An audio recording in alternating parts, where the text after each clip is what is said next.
প্রিয় দর্শক, আসসালামু আলাইকুম। আজ আমি রুই মাছ দিয়ে পেঁপে রান্না করব। তাই রুই মাছটাকে আগে একটু ভেজে নিয়েছি। পেঁপেগুলোকে হালকা একটা ভাপ দিয়ে নিচ্ছি, কারণ এখানকার পেঁপেগুলো সহজে সিদ্ধ হয় না, তাই একটু ভাপিয়ে নিচ্ছি। তরকারির জন্য পেঁয়াজটা ভেজে নিচ্ছি। পেঁয়াজ ভাজা হয়ে আসলে অ্যাড করব আদা রসুনের পেস্ট, হলুদ আর মরিচ। পরিমাণ মতো আদা রসুনের পেস্ট, হলুদ মরিচ দিয়ে নিয়েছি। এখন খুব ভালো করে কষিয়ে নেব।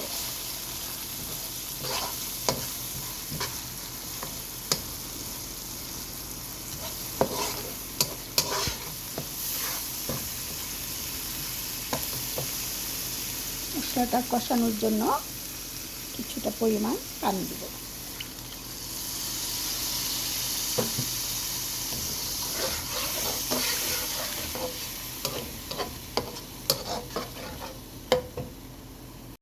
এখন দিব পরিমাণ মতো লবণ।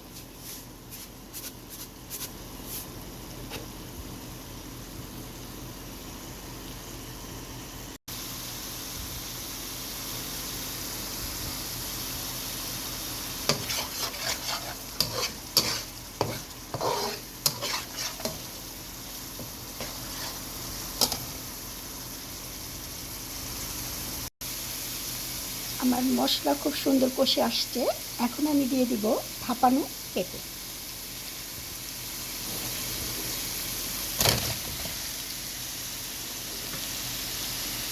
আমি পেঁপেগুলো মশলার সাথে খুব ভালো করে মিশিয়ে নিয়েছি। এখন পেঁপেটা আরেকটু কষিয়ে অ্যাড করব গরম পানি। পেঁপেগুলো আমি খুব ভালো করে কষিয়ে নিয়েছি। এখন আমি গরম পানি দিয়ে দিব।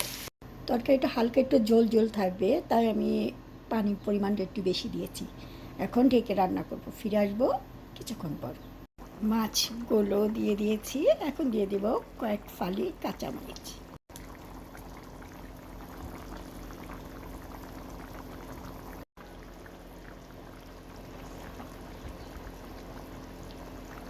আমার তরকারি হয়ে আসছে, শেষ পর্যায়ে এখন অ্যাড করবো ধনেপাতা।